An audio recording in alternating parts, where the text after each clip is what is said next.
We've already seen, both in chapter 1 and in the property 3 that we just discussed, that optimal solutions of a linear programming problem seem to always occur at corners of the polyhedron, describing the feasible region of the problem. What we want to do now is give a mathematical definition of a corner point. In fact, we're going to give 3 possible definitions of corner points. So all definitions that seem reasonable to us in order to describe a corner point, and then we're going to see how they're all equivalent. If you're wondering why we need to introduce 3 different definitions of corner points, it's because later on it will be very useful to use all these 3 definitions to prove several different properties of our linear programming problems. To differentiate these 3 different definitions, we're going to use different names for the 3 of them. The first is the definition of an extreme point. So what's the idea behind this definition? This pentagon down here will be our running example. Here, the points that we want to define, so those points that for us are informally called corner points, are clearly 5. This one down here, this one, this one, this one, and this one. So how can we come up with a mathematical definition? Here's the idea. So for any point that is not a corner point, we can always find 2 other points in the polyhedron such that our point lies in the segment connecting them, like this guy W over here. However, you can never do that for a corner point. For example, look at this vector x over here. No matter how hard you try to find 2 vectors, let's say y and z, for which x lies in the segment joining y and z, at least one of them must be outside the polyhedron. So this gives us then the idea behind this definition. Let's see the formal statement. Let P be a polyhedron. A vector x in P is called an extreme point of P if we cannot find 2 vectors y and z both in the polyhedron and different from x, and a scalar lambda such that x is equal to lambda y plus 1 minus lambda z. In order to understand that this definition in fact matches our original idea, everything you need to do is to check that the points that can be written as lambda y plus 1 minus lambda z for lambda in the closed segment 0, 1 are exactly all those points in the segment joining y to z. Before moving on to the next definition, I want to point out that this definition is entirely geometric. So what does this mean? Definitions over polyhedra are said to be geometric whenever they depend on the polyhedron, but not on the specific algebraic representation of P. Namely, if there are 2 different systems of linear inequalities defining the same polyhedron P, then the set of extreme points are exactly the same, because as you can see in the definition, we always refer to P and never to the actual system of linear inequalities defining it. And this discussion immediately brings us to an interesting question. Is it really possible that 2 different systems of linear inequalities give rise to the same exact polyhedron? And the answer is of course yes. For example, think about this polyhedron P over here. Now this polyhedron could be defined by 5 linear inequalities. The one corresponding to this line, the one corresponding to this line, to this line, this line, and this line. These are 5 linear inequalities. However, you can add to this system, for example, another inequality. Let's say you take the half space on the left of this vertical line that I'm drawing. Then the polyhedron P doesn't change at all, but it's defined with one more inequality. And you can see that in this way you can add any number of inequalities that don't change at all your polyhedron P. So now that we've understood what it means for a definition to be geometric, I want to point out that geometric definitions are extremely helpful, especially in order to understand the geometry behind the problem and to give us an intuition of what's going on. And they're often very simple to understand. However, geometric definitions are often difficult to work with from an algebraic perspective. Let's now look at the next definition that we propose for corner points. And in this definition, my corner points will be called vertices. What is the idea here? We've already discussed how corner points have a nice connection with optimal solutions of linear programming problems. And in fact, this definition goes exactly into this direction. The idea here is the following. This vector x, which is for us a corner point, is the unique optimal solution of the linear programming problem with feasible region P and where we minimize C transpose x, where C is this vector over here. And not only x is an optimal solution, but it's the unique optimal solution. This means that there's no other optimal solution to this linear programming problem. On the other hand, for this vector w over here, which is not a corner point, it might still happen that it's an optimal solution to a linear programming problem with feasible region P. For example, it is an optimal solution if C is given by this vector. However, it never is the unique optimal solution. For example, in this case, all the vectors on this line segment are also optimal solutions. This allows us to write down the definition of a vertex. We have a polyhedron P given. A vector x in P is a vertex of P if there exists some C such that C transpose X is strictly smaller than C transpose Y for all Y satisfying Y in P and Y different from X. This is equivalent to saying that X is the unique optimal solution to some linear programming problem with feasible set P. Note that also this definition is entirely geometric. In fact, we never care, in this definition, about how P is given to us. We only check if vectors are in P or not. So also this definition gives us a very intuitive view of corner points, or better, of vertices. However, at this point, we have enough geometric definitions to fully understand the concept of corner point. What we want to have next is what is called an algebraic definition, which is a definition that uses explicitly the given system of linear inequalities defining P. Having such a definition will give us a big advantage, because then checking if a vector is a corner point or not will just be possible with a simple algebraic test. The third and final definition of corner points that we're gonna see requires first a number of technical definitions. The first definition is of a constraint being active at a vector. To give this definition, let's say we have a polyhedron in Rn defined with a bunch of linear constraints of the form greater than or equal to, less than or equal to, and equal to. The corresponding indices of the inequalities are m1, m2, and m3, all finite index sets. So let's get now to our definition. If a vector x star satisfies AI transpose x star equal to bi for any I in one of those three index sets, then we say that the constraint I is active at x star. So essentially, a constraint is active at x star whenever x star satisfies the constraint but at equality. In the case of M3, it really just means that it satisfies the constraint, because also the original constraint was an equality constraint. However, in the case of M1 and M2, then it means that it doesn't just satisfy the inequality, but it satisfies it with the equality sign. Let's see an example here. We've already seen the polyhedron in the example, which is defined by non-negativity inequalities x1, x2, and x3 greater than or equal to 0, and the equality constraint x1 plus x2 plus x3 equal to 1. In the picture, we have a number of vectors that are highlighted. These are A, B, C, D, and E. So we can check for each of them which are the active constraints among those that define P. A is the vector 0, 0, 1.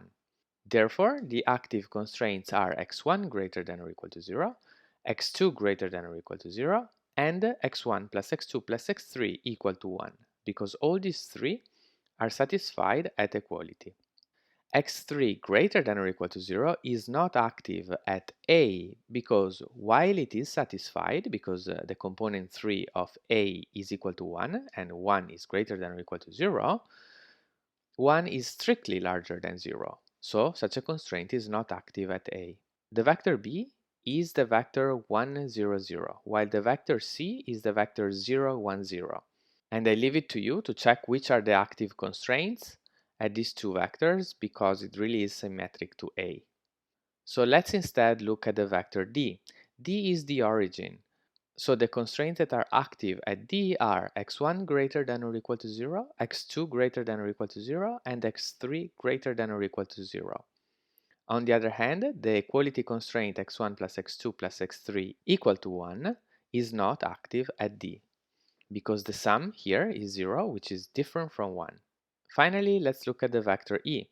From the picture, it's clear that the vector E has component x2 equal to 0 and both x3 and x1 strictly positive. Therefore, the constraint x2 greater than or equal to 0 is active at E, while x1 greater than or equal to 0 and x3 greater than or equal to 0 are not active at E.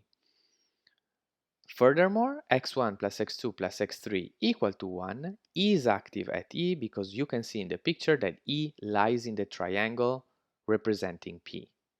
Great, we're almost ready to give the third definition of corner point. And such a third definition is that of a basic feasible solution. But to get there, first we define what is a basic solution. So let's read through the definition. Consider a polyhedron P defined by linear equality and inequality constraints, and let x star be a vector in Rn. Then x star is said to be a basic solution if both these conditions apply. The first condition says that all the equality constraints are active, which simply means that all the equality constraints are satisfied. Secondly, out of the constraints that are active at x star, there are n of them that are linearly independent. And note that n is the maximum number of constraints that can be active at x star and linearly independent, because our space has dimension n. Recall that the number of constraints with left-hand side ai transpose x are said to be linearly independent if and only if the corresponding vectors ai are linearly independent. So essentially we only look at the left-hand side of the inequality and not at the constant in the right-hand side. We're finally ready to define a basic feasible solution. A basic feasible solution is a vector x star that is a basic solution and it also satisfies all the constraints. Let's now get back to our latest example and discuss which vectors are basic solutions and which are basic feasible solutions. The first condition in the definition of basic solution is that all equality constraints are active. Now there's only one equality constraint here, which is x1 plus x2 plus x3 equal to 1, and we can immediately see that the vector D is the only one that doesn't satisfy it. Therefore, D is not a basic solution, and therefore it's not a basic feasible solution. So now we can focus on the remaining ones. All the remaining vectors A, B, C, and E satisfy condition 1. So now let's check the second condition. So for each vector, we need to look at the active constraints at the vector and see how many of them are linearly independent. Let's start with A. Once again, the active constraints for A are x1 greater than or equal to 0, x2 greater than or equal to 0, and the equality constraint x1 plus x2 plus x3 equal to 1. These are three active constraints, and it's simple to see that they're all linearly independent. Therefore, this is a basic solution. To check if A is also a basic feasible solution, we only have to check if it satisfies all the constraints, which means if it is in P or not. Of course it is in P, therefore A is a basic feasible solution. Symmetrically, you can also check that B and C are basic feasible solutions. So now let's look at E. The active constraints at E were x2 greater than or equal to 0 and x1 plus x2 plus x3 equal to 1. These are just two constraints that are active at E, so there can't be three of them that are linearly independent. Therefore, E is neither a basic solution nor a basic feasible solution. Let's say now another example, and this time we're going to look at dimension 2, so n is equal to 2. In this case, I only give you a picture of P. And I assume that the system of inequalities that gives me P is the one that has exactly one inequality per line that appears in this picture. So we have a total number of 4 inequalities in the description of P. In this case, there is no equality constraint. If there was even just one equality constraint, then our feasible region P would be contained in a line, and this is not the case. Therefore, there is no equality constraints defining P. Therefore, condition 1 is automatically satisfied, and we only need to check condition 2 in order to understand which are the basic solutions. It turns out that all these vectors A, B, C, D, E, and F are basic solutions. Why is that the case? The first thing to understand is that a constraint is active at a vector in dimension 2 if and only if the vector lies on the corresponding line. Furthermore, in dimension 2, two inequalities are linearly independent if and only if they're not parallel. Therefore, regarding A, both the constraints corresponding to the line passing through A are active at A and they are linearly independent because they cross. Great, but which now are the basic feasible solutions? Once again, this is easy now that we know all the basic solutions because we only need to select those that are also in the polyhedron P. Therefore, these are C, D, E, and F. So we're excluding A and B, which are basic solutions, but they are not basic feasible solutions. One interesting observation is that if you are considering a polyhedron in Rn, which is defined by m constraints, and m is strictly smaller than n, then there can be no basic or basic feasible solution. Because for sure, the number of active constraints at any given point is smaller than the total number of constraints, which is then strictly smaller than n. So let's recap for a minute. What have we done so far in this video? We have thought about the concept of a corner point, and we have given 3 different definitions that are supposed to capture such a concept of a corner point. 2 of them were geometric, extreme point and vertex, and in these 2 cases we understood the definition very clearly from a geometric point of view, and the third is algebraic. And in fact, the definition is much more technical, less easy to understand where it comes from. However, it gives us a very useful tool to check if a point satisfies this algebraic condition, as we saw in the examples. What I want to show you next is that all these 3 definitions in fact are equivalent. Once we have shown that, and so we're certain of this, then we will be able to use these 3 terms interchangeably, because vertices, extreme points, and basic feasible solutions will be exactly the same thing. Here is the statement of our theorem. Let P be a non-empty polyhedron, and let x star be a vector in P. Then the following 3 concepts are equivalent. X star is a vertex, x star is an extreme point, and x star is a basic feasible solution. Before diving into the proof of Theorem 2.3, I want to give you a heads up regarding a theorem of linear algebra that I will be heavily using. I give you here the statement of the theorem. If you have already seen it, great. If not, I strongly recommend that you try to prove this theorem. Everything you need are basic facts from linear algebra, which are given in Theorem 1.3 in the textbook. So let's get to the statement. Let AI transpose X equal to BI for I in an index set I be constraints in Rn. Then the following are equivalent. A. There exist n constraints among these which are linearly independent. B. The span of the vectors AI for I in I is all of Rn. From the definition of span, this means that every element of Rn can be written as a linear combination of the vectors AI. Finally, C, the system of equations AIX equal to BI for all I in I has a unique solution. Now that we have refreshed our linear algebra memory, let's get to the proof of Theorem 2.3. In Theorem 2.3, we have to prove the equivalency between these 3 concepts: vertex, extreme point, and feasible solution. So what we're going to do is divide the proof in three parts. In the first, we're going to prove that A implies B. Then we're going to show that B implies C. And finally, that C implies A. This will give us a complete proof of the theorem. Before starting to show these three implications, let me settle some notation regarding how our polyhedron P is given to us. So without loss of generality, P is represented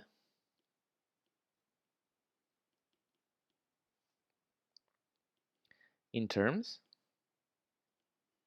of constraints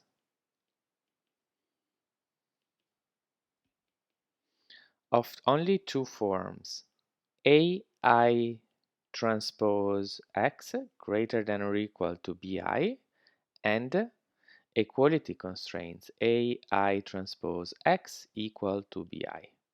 This is because if we have any constraint that is a linear inequality in the other direction, so AI transpose X less than or equal to BI, we can always multiply it by -1 and obtain an inequality constraint of the form greater than or equal to. So let's then get to the first part of the proof. So in the first part, we're going to show that A implies B. So we suppose that A hold, so that X star in P is a vertex. Directly from the definition, this means that there exists a cost vector C such that C transpose X star is strictly smaller than C transpose Y for every Y in P different from X star, with Y different from X star. Instead, in the definition of extreme point, we have two vectors y and z and a scalar lambda. So let's pick them. Let y in P, z in P, with a y different from x star and x star different from z, and 0 less than or equal to lambda less than or equal to 1. Since x star is a vertex, we immediately know that the cost of x star is strictly smaller than the cost of y, and the cost of x star is also strictly smaller than the cost of z. Now we're going to show that no point of the form lambda y plus 1 minus lambda z can ever be x star, which then implies that x star is an extreme point. How can we do that? Well, the idea is to look at the cost of all the vectors in the segment between y and z. So this is C transpose times lambda y plus 1 minus lambda z. We can just expand and obtain lambda C transpose y plus 1 minus lambda C transpose z. We have just seen that C transpose y and C transpose z are strictly larger than C transpose x star. So let's replace. So what we have written is strictly larger than lambda C transpose x star plus 1 minus lambda C transpose x star. But this quantity that we have just written is exactly C transpose x star. So what did we understand from these calculations? We've understood that the cost of a vector of the form lambda y plus 1 minus lambda z is always strictly larger than the cost of x star. Therefore, x star is different from lambda y plus 1 minus lambda z, and x star is an extreme point.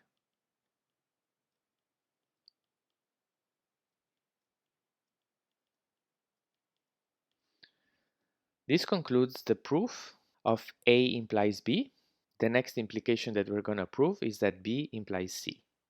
Next, we're going to show that B implies C.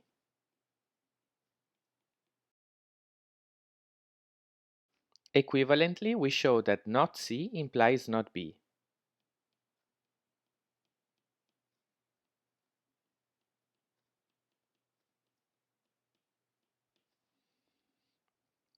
This means that we are assuming that x star is not a basic feasible solution, and we show that x star is not an extreme point.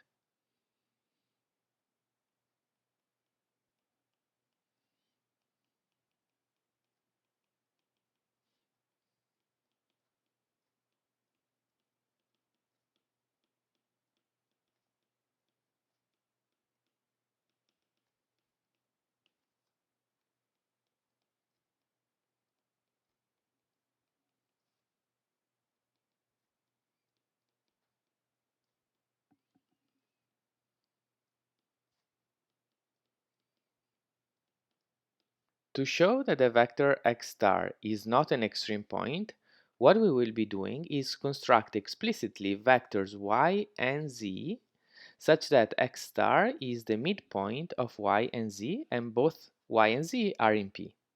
Of course, we're going to be using the fact that x star is not a basic feasible solution. The definition of basic feasible solution concerns active constraints. Therefore, let's look at all the active constraints at x star.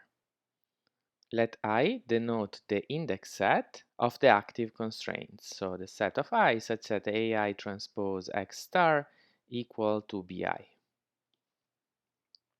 Since x star is not a basic feasible solution,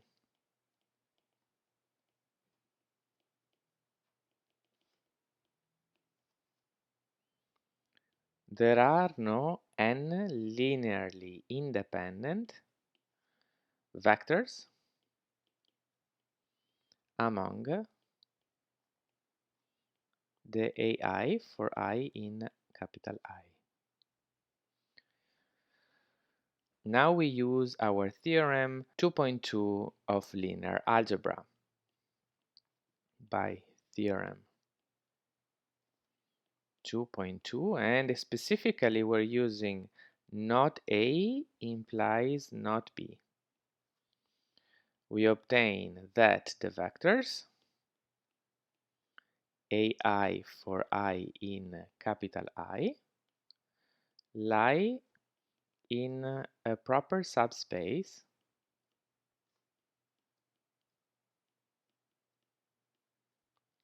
of Rn. So there exists a non-zero vector, let's call it D, in Rn, orthogonal to the subspace.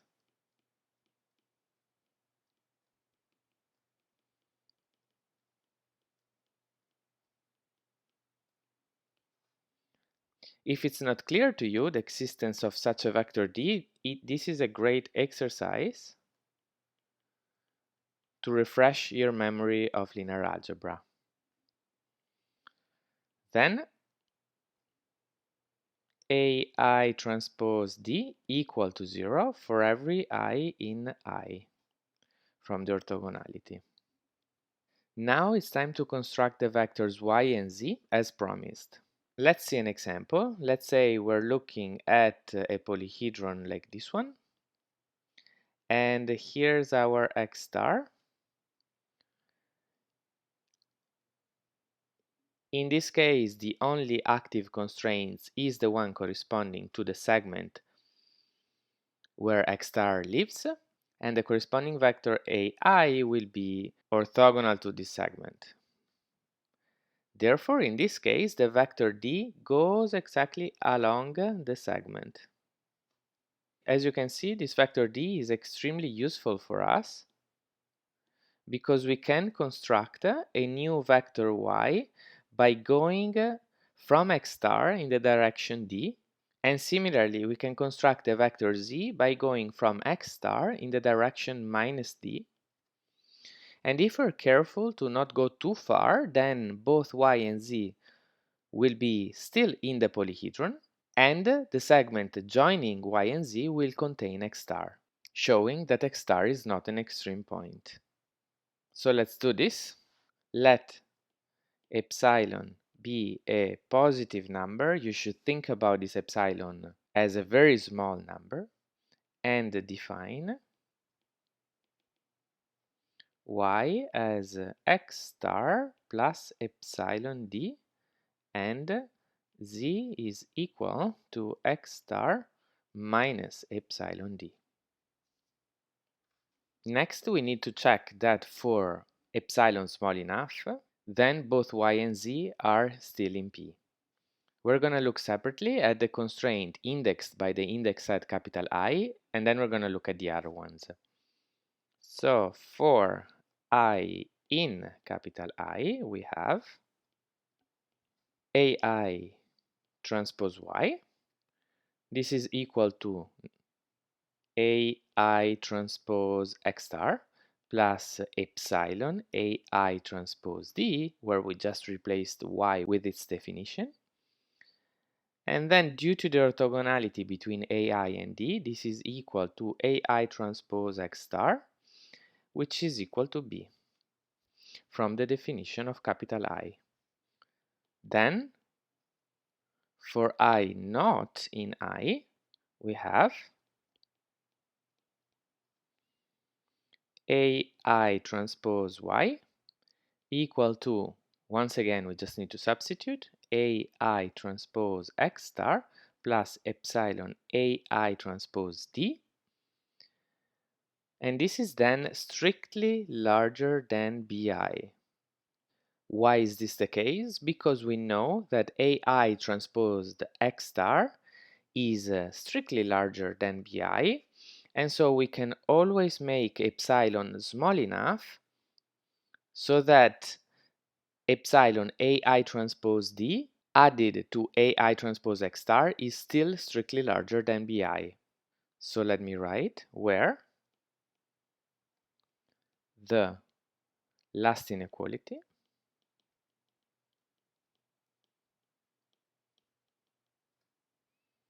holds for epsilon small enough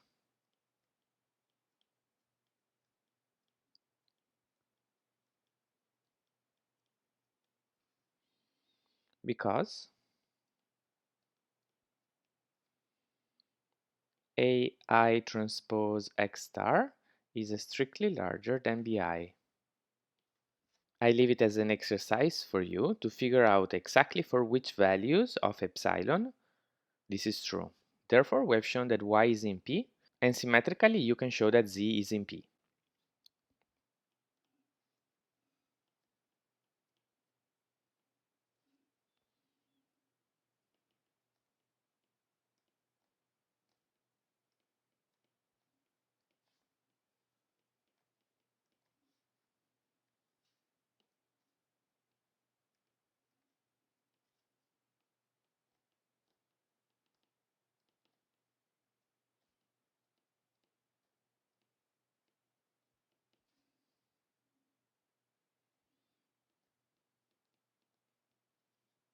And at this point we're done because x star is simply the midpoint of y and z, and so it can't be an extreme point.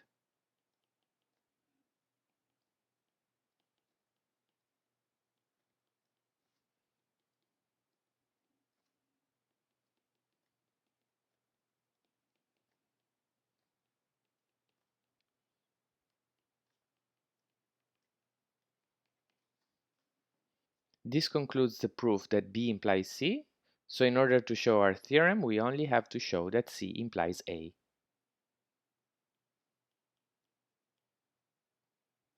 This means that we are assuming that x star is a basic feasible solution and we want to show that it's a vertex. Once again, the definition of basic feasible solution is in terms of active constraints, while the definition of vertex is in terms of being a unique optimal solution to some linear programming problem. Therefore, what we have to do here is essentially use the information on the active constraints on x star to obtain an objective function whose unique optimal solution is x star. Let's see immediately the very simple idea of this proof in an example. So let's say that this is your polyhedron and this is your x star, and as you can see the two active constraints are those corresponding to these two segments. The corresponding orthogonal vectors are this one for the inequality on the left and this one for the inequality on the right. Now what's the idea? The idea is to just sum these two. In this case, you will obtain this new vector. Let's call it C. And as you can see from the picture, x star is the unique minimum of the linear programming problem with objective function Cx and feasible region P. In our proof, we will show that this doesn't happen only in this example, but it always happens. So let x star be a basic feasible solution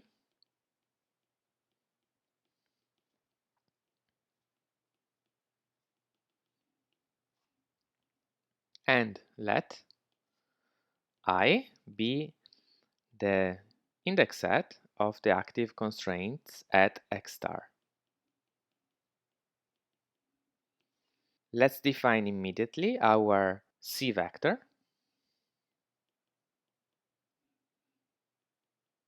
So it's the sum of all the AI for all I in I. Let's first look at the objective value of x star. We have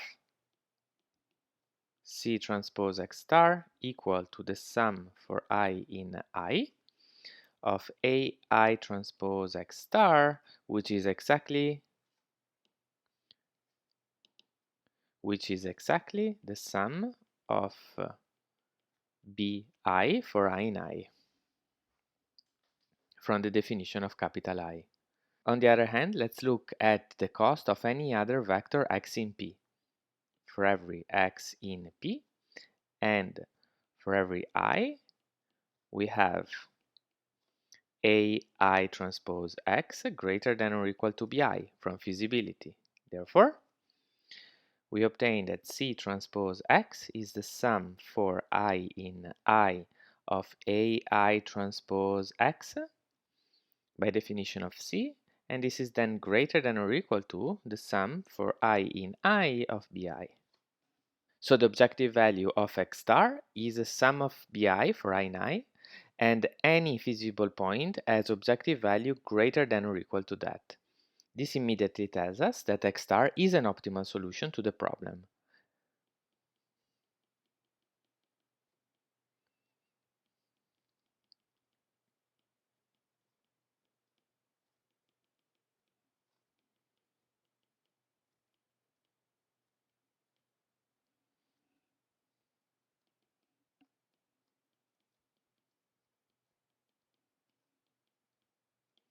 This, of course, is not enough to conclude that x star is a vertex, because we have to show that x star is the unique optimal solution. So let's understand when in the latter inequality, let's denote it by star, we have equality, because this will tell us exactly which are the vectors x in P that are optimal. Well, equality holds in star if and only if all the inequalities that we have used to derive star are actually equalities. So if and only if AI transpose x equal to BI for all I in I. What we want to do is show that only x star can satisfy this condition. And to do so, we will finally use the remaining part of the definition of basic feasible solution, that there are n linearly independent constraints that are active at x star.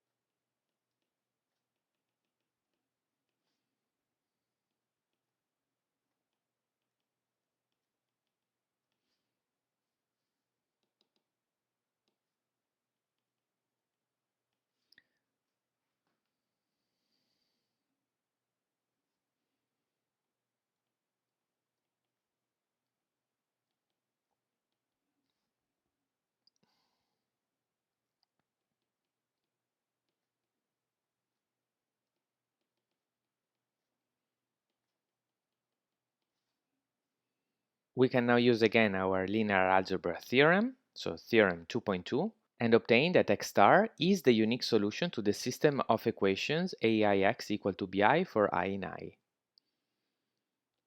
from theorem 2.2, and I'm using the implication A implies C in that theorem. X star is the unique solution to the system of equations aix equal to bi for I in I. Therefore, x star is the unique minimizer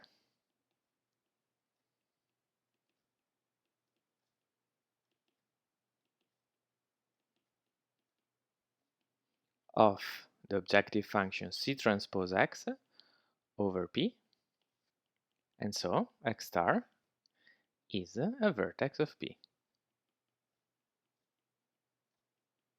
And this concludes our proof of C implies A, and it concludes the proof of the full theorem. Let's now get back to the slides. We have now shown theorem 2.3, so we're now fully convinced that vertices, extreme points, and basic feasible solutions are indeed the same thing. And from now on, we're gonna use the terms interchangeably. In particular, this allows us to make an interesting observation about these three definitions.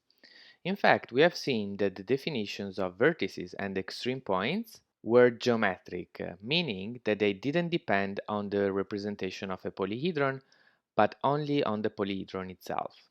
On the other hand, the definition of basic feasible solution seems to depend on the specific representation used, because in such a definition we explicitly use the system of inequalities defining P. However, the fact that basic feasible solutions are vertices immediately tells us that also the definition of basic feasible solution is independent of the representation given, even if this is not immediately apparent from the definition.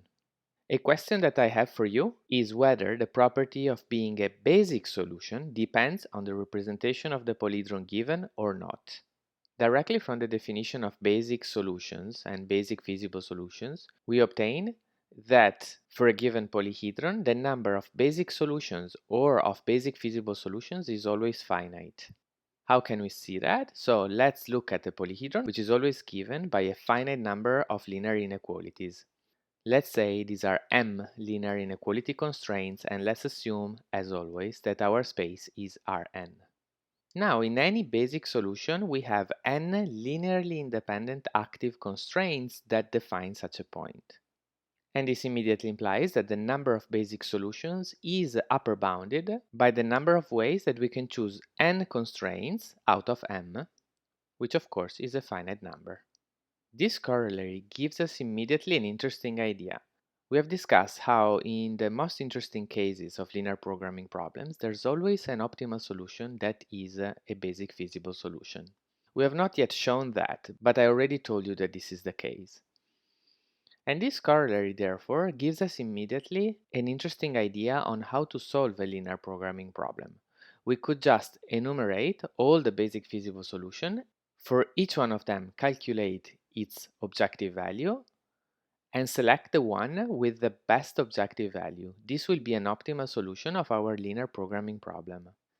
This is true. This algorithm works and is correct. This algorithm also runs in finite time because of the corollary we have just seen. Unfortunately, even though the number of basic feasible solutions is finite, it can be very large. And it's not even difficult to come up with examples. Consider the cube in Rn given by xi between 0 and 1 for every index I. The basic feasible solutions of the unit cube are all the binary vectors in Rn. So all the vectors with n components and with each component being 0 or 1. And in total these are 2 to the n basic feasible solutions. We have not yet discussed the computational complexity, but such a number is very large, essentially because it has the n in the exponent. It turns out that to obtain more efficient algorithms for linear programming, we will need some more interesting ideas. One idea that will be at the heart of the simplex method that we will be studying in detail in chapter 3 is that of jumping from a basic feasible solution to one that is close by. But what does it mean to be close by? Next, we will introduce the concept of adjacent basic solutions, which essentially allows us to formalize this concept of solutions that are close to each other. Let's first see in an example what we want to define. For example, let's consider the basic feasible solution C. I want to define an adjacent basic feasible solution to be D and F, because these are the closest to it. Similarly, the adjacent basic feasible solutions to D should be C and E. We can immediately formalize this concept by giving a definition, and we can even define adjacency for basic solutions instead of for only basic feasible solutions. So let's see the definition. Two basic solutions to a set of linear constraints in Rn are said to be adjacent if we can find n-1 linearly independent constraints that are active at both of them. In our example, n is 2, so this number becomes 1. And in fact, the vector d is adjacent to E because they lie on the same active constraints given by this line. And similarly, D and C are adjacent because they lie on the same line, this one, which corresponds to a constraint.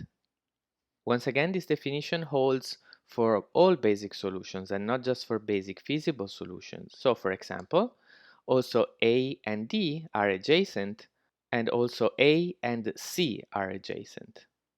Interestingly, if two adjacent basic solutions are also feasible, then all the line segment that joins them is contained in the polyhedron, and it's called an edge of the feasible set. In particular, in our example, the edges of the feasible set are the segment CD, the segment DE, the segment EF, and the segment FC. Here we have a higher dimensional example. It's a three-dimensional polyhedron. I have highlighted here in red two basic feasible solutions, and they are adjacent. In fact, in this case, there are 3 minus 1 equal to 2 linearly independent constraints that are active at both of them. One of these constraints is the one that corresponds to this green pentagon in the front, and the other constraint is the one that corresponds to this other green pentagon here on the side. It's clear from the picture that both basic feasible solutions satisfy those two constraints at equality, and that these two constraints are linearly independent because the two corresponding planes are not parallel. This concludes our video on vertices, extreme points, and basic feasible solution. Note that all these concepts have been defined for any polyhedron. In the next video, we will get back to polyhedra in a standard form representation, and in particular, we will see how these definitions can be specialized for such polyhedra.